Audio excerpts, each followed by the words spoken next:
ReefDVMs coming at you with another update on the pontoon winter project. I bought myself a Shakespeare Antenna, a couple packages of sheet metal stainless screws, and got myself a weather marine radio for the pontoon, the GX 1400 by Standard Horizon. The antenna obviously comes with some basic instructions by Shakespeare on how to install it. And then the Eclipse GX 1400 came with this kind of thick manual on how to run it. Really the only two things I care about is how to get on channel 16 in case I need it, and how to get the weather out of it, because I really like the weather synopsis. It's got a nice handheld mic, comes with its own mounting brackets, and I went with an external version one, so not one that builds into your dash. I've dealt with built-in dash ones in the past. I just wanted a nice small external one that I could just reach down and use. This is a pretty small, compact one. It'll fit right on the outside of the bottom of the cove on the center steering section of the Tahoe pontoon. And then right behind it is the fuse bus bar, so it's really easy to hook up. It comes basically with this bracket with 3 holes that you got to punch in. And then some stainless steel little bolts that you can put in it, or screws. I'm just using the bolts. And then once you get that done, which as you can see on the back side, I punched a hole and there's basically 2 wires, black and a red. Obviously the red has a fuse on it, the black doesn't. And then right behind it is my fuse bus bar. So for me it's really nice. This one's got a couple open slots, one of the live wells that's not installed, and a 10 amp accessory, which happens to be perfect for a weather radio like this for on the water. So I'm just basically going to put waterproof ends on, and I'm going to wire this thing right up. In doing this project, I really can tell you that the trickiest part about it is just installing the antenna. Because it's not an in-dash mounted flush radio, you've really only got those 3 screws on the bracket that you got to get on your dash. And then it installs. You don't have to cut a big hole through the fiberglass and mount the radio. So the trickiest part is actually going to be more the antenna than anything. And I started realizing that as I got into the project. Pontoons in my area are not required to have a marine radio. And obviously everybody has cell phones. But half the time I've seen the cell phones go dead or go in the lake. And the marine radios for me are really nice because I really like the weather synopsis, even though most of the time I use my cell phone. As you can see, I'm just kind of plugging in the connectors. At the top is the negative bar. At the bottom, where you put the fuses, is the positive bar. So black on the top, once I can find myself an opening here to get it in there. And then on the bottom is the red. And then I'm going to put a 10 amp fuse in, because that's what's recommended, obviously, for the radio. And certainly that would be the case. To me, the ability to, have this safety device on the pontoon is quite nice. Now, granted, if you're on a small backyard lake, Minnesota, Wisconsin, Michigan, wherever, again, probably not needed. You just basically, float your way to shore and get help. But I'm going on a little bit bigger water at times with the pontoon, and I want to just be able to, like I said, reach out if I need to. Here's where the mount goes for the mic. And now the tricky part, mounting this Shakespeare antenna. I chose a tippable antenna, one that I could lay down so that when I want to put the pontoon cover on, I can. And I also chose one small enough so that when I put up the awning, it doesn't mess with it. I actually drilled these holes through the fiberglass in reverse. The camera's not faking your eyes out there. I did that somewhat on purpose just so I wouldn't shatter the fiberglass. So I started in forward, and then I switch it to reverse, and then I kind of drill it backwards. And then in between these 2 rod holders, there's no wood. There's no wood support. And I wanted wood support, so I cut a piece of green sheet that I could slip in between those 2 so I could screw it in. 2 of the screws ended up in my new green sheet. 2 of the screws ended up in the wood of the rod locker. And I used, again, a very solid sheet metal screw that's stainless steel to mount this. This particular Tahoe is a center console mounted Tahoe, especially for getting around in the vessel and being able to fish. I use this also though for tubing, and obviously it's really nice to have the center console in the middle because I can see all sides of the pontoon as I'm driving. And I wanted the radio system right next to me on that center console, but I didn't want it in the way, and I think this is going to allow it to be pretty easily accessed. With the front plate off, which is, lets you into that center mounted console here in the front, makes it really pretty easy to wire this up. Once you get the antenna screwed in like this, basically you've got one wire that goes to the antenna and the other end that goes to the radio, which is, pretty easy to wire. So I'm going to drop the wire back down into this after I show you the mounting under here. See how I mounted it in with that extra piece of wood? That way I get a little bit more support on the fiberglass housing. But I'm going to drop the antenna into the device. The antenna is wired on the antenna side, and then you can see this white wire is kind of coiled on the ground. And then on the other side, these antennas come with no plug. You got to add your own PL-259 connector to it.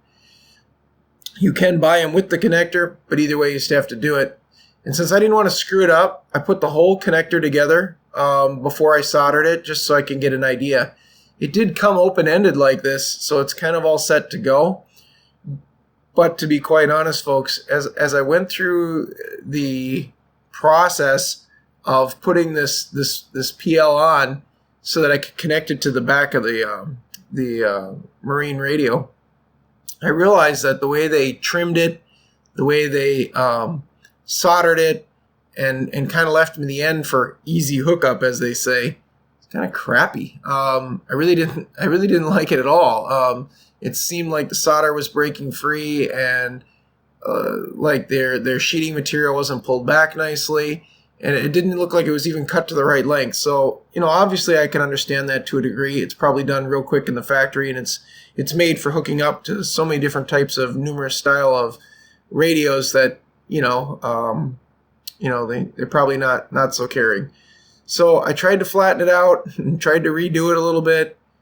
And honestly, folks, I just started getting frustrated with it. So with my level increasing as to putting this thing together and getting it on the way I wanted, it just said, you know what?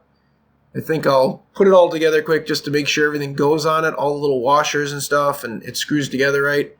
And then I'm going to take it apart, cut it off, and actually solder it the way I want and get the sheeting the way I want on it so that I got the protection and it holds up the way I wanted.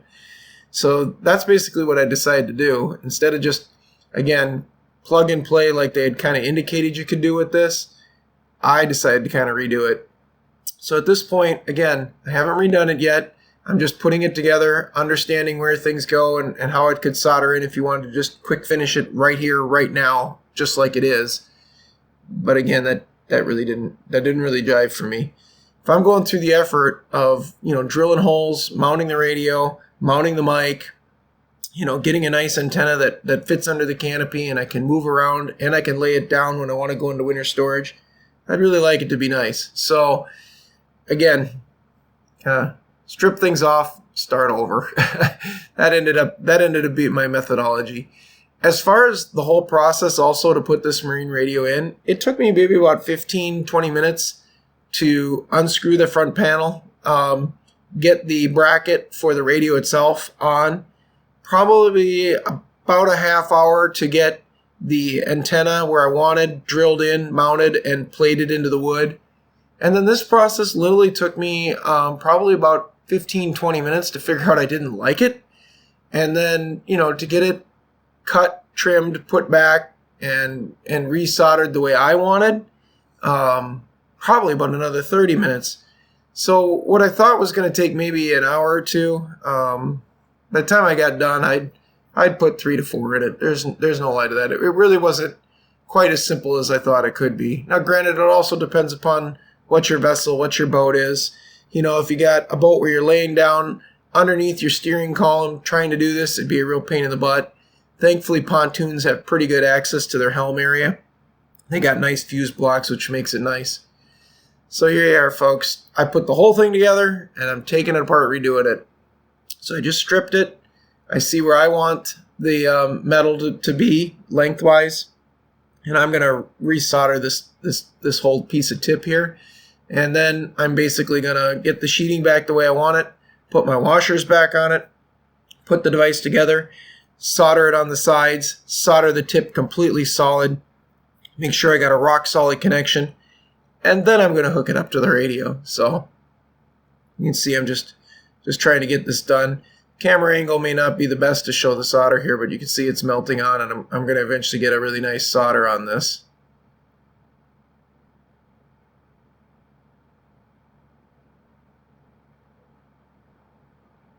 then once I got that done, it was just a matter of kind of reassembling everything, putting back on the washers, and getting the tip on. Now the sheeting pulls back really nicely over the top. The plastic is to the right length. The soldered wire is to the right length. I was able to trim off any excess that I didn't need, and I was able to put the device together, get the boot on it, and everything went on really smooth. Once you get it to this point, you get the boot, everything's on it. I basically wanted to make sure that the wire inside didn't move, so you can solder your little holes on the side of these little PL adapters, and then that'll keep it from, sliding on the wire. But you also can solder the tip. Now, I know some people don't solder the tip. I think that's foolish not to, because all you got to basically do is put a little piece of solder in there with your wire, touch your gun to it, and it'll melt right in. So I kind of went all the way out on it. I really want it to last. One thing I've learned with boats and water, they take a lot of pounding and beating, and then they sit for months, and corrosion and stuff happens. So I figured the more effort I put into this, hopefully the longer it'll last. I know this isn't the most expensive, marine radio on the face of the earth, but again, I kind of want it to hold up. So as you can see also, if you haven't noticed, I'm actually soldering on top of the directions for the antenna. But again, the antenna is mounted at this point, so I'm not too worried about it. As far as the radio itself goes, I've had a chance to use it several times since I put it in here in the barn, because it is winter in Minnesota. And even though I'm in a steel pole barn, this thing has got great reception. I'm probably, as the crow flies, about 2 miles from the lake.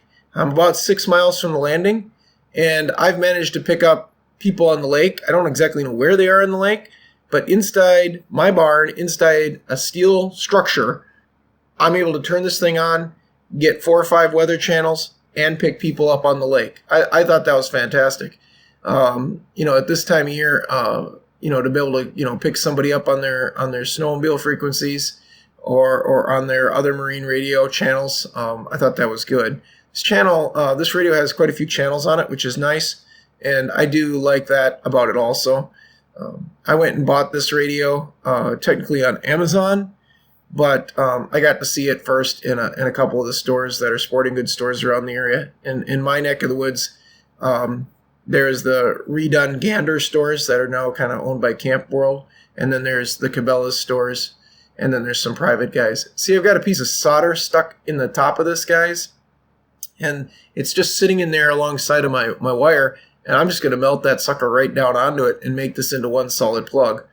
I've seen numerous guys, even on the internet, not do this. I think that's silly. Solder the hole shut. Make one continuous perfect weld in there and really heat that thing up and do it. And then you'll just really have a nice antenna plug, which is what you want. Once done with this, it's literally screwed into the back of the radio, and then you're all set. It's that simple. I would gladly do a project like this again. I found it kind of interesting to do, and it's certainly kind of rewarding to work on your own boat, your own vessel. Obviously sailors like doing that. It's kind of their pride and joy, and I was really no different. So once I filled it up and got enough solder in it to my liking, it was just basically time to turn this thing on and get it up and running. I'll show you a final shot of it. I always appreciate you folks watching the channel. As you know, on the homestead, we farm here. We do a lot of things with, our animals and the fish tanks and stuff like that. And of course, this is one of our toys, the pontoon. This Tahoe pontoon has been good for us, and we certainly enjoy it. I always appreciate you guys watching our channel, because the only way we get support is by you guys liking and subscribing and watching the videos. I'm not one of these channels that, when you go into the comments, there's like 20 things that you can click on and buy from me. Maybe someday, but not right now. This is my channel, and it's what it is at this point. And I appreciate all the support you get. So here I am trying it out, turn it on. It works great. I've been real pleased with it. Like I said, I haven't actually got it out on the water yet, but I can reach the people out on the water driving around with their ATVs and sleds out right now because it's the middle of winter. It's been a good project to do. I'd highly recommend doing it if you got a vessel that you're going to take out on some bigger water, some bigger lakes. It's really rewarding to do. Folks, thanks again for watching. Please like or subscribe, and we'll keep putting out great videos like this.